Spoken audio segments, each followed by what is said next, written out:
Welcome back to the Toffee Blues, your source for all things Everton. I'm Ellis and today I'm back with a preview for Brentford versus Everton at 7:30 on Wednesday night. So another night game, and it's a trip to London for the Blues this time around against a team who've been in decent form lately. Brentford are a side that have been scoring goals for fun and have had a pretty good season by all accounts, and it's up to us to go and put a bit of a dent in their recent form and see if we can carry on our good form. It's been a great time watching Everton recently, hasn't it? It's been hard to believe, really, but we're unbeaten in 6, we're playing good football, and we could even have more points on the board than we have. Obviously, the last game against Manchester United, amazing first half, amazing first 60 minutes even, and unfortunately we didn't get that win in the end, partly because of, I suppose, Man United coming back into the game, Bruno Fernandes running the show, but also we could have had that win if it hadn't been for a poor refereeing decision that led to us not getting a penalty when ultimately it shouldn't have been overturned because it really wasn't a clear enough error to overturn it. But it happened and we move on and we're now playing Brentford. It's going to be difficult, this. I feel like we can win it, but we're not favourites, are we, this time? We were favourites against Man United, which was weird in itself, but we're definitely not favourites this time. The team is really on its knees in terms of injuries, not got a lot of players available, and it's going to be difficult, really, to have a midweek game at this point because it's probably a time where we could do without that.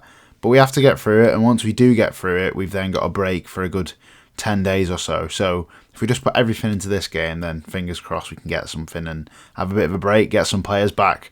In terms of the team, I'm expecting to see Beto start again because there's no one else. He's doing absolutely brilliantly at the moment, and even if everyone was fit, I would be starting him because he's finally proving all the doubters wrong.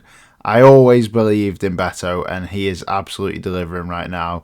Any through balls through to him, he's finishing them calmly. He's being a nuisance up there. He's also holding it up pretty well too. And the main thing is he's putting the ball in the net, and that is the biggest thing for an Everton striker to do.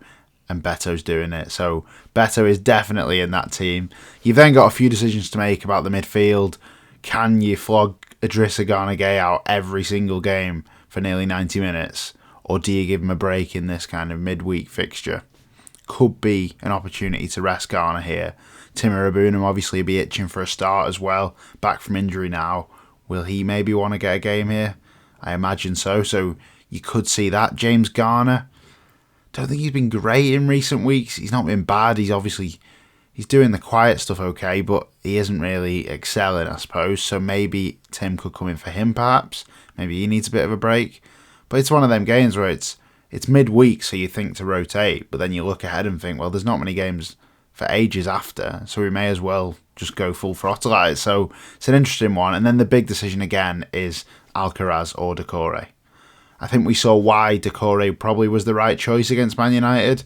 He just offered a lot. He obviously scored and assisted as well, and I think having him in there was very useful to us. But Carlos Alcaraz scored and assisted against Palace when the last away game that we played. So I think maybe this one could be time for Alcaraz. Give Doucouré a rest. He absolutely ran his socks off against United. I think it'd be nice to see Alcaraz here. And just for Moyes to say to him, yes, I couldn't play you in the last game just because Doucouré suited it more. But that doesn't mean that you've played so well and you're not going to be seen again. You're going to be straight back in that side.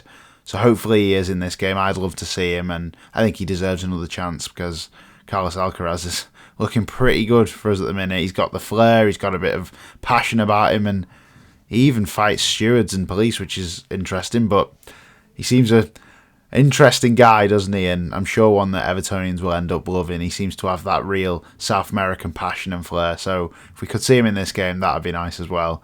In terms of Brentford now, they're sat in 11th in the league, and everyone would probably say they've had a great season.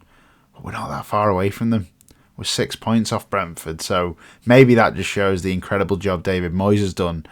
But they have kind of, in terms of the home form, they aren't quite doing as well, but they're still doing okay. They've got 3 wins out of the last 5. You've got some very talented players in that team as well. Brian Mbeumo and Yohan Wissa are the 2 that stand out for me. Just fantastic on the break, both good finishers. They both get 10 goals at least a season, don't they? To have 2 of them players in your team is just ideal for Brentford.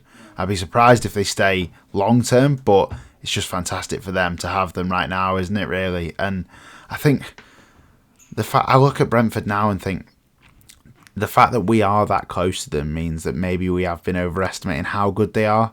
They've obviously been terrible away from home and pretty good at home. They've got the 7th best home record, but they've lost 4 games, so they're not infallible, and they're a team that I think we could beat if we do hit them at the right time. I think we're going to have to strike at the right opportunity in this game. We're going to have to sit back when needed, because when Brentford are all over you at home, they really are. It's like an onslaught. So we're going to have to be solid when needed and then just take our chances on the break. It is the usual format with an away game, but I'm not expecting us to go gung-ho in this match, because I feel like if you go in there punch for punch with Brentford, you probably are going to lose, because they commit so many men forward. They've got so many talented players, and I think that's just playing into their hands. So I hope we don't do that.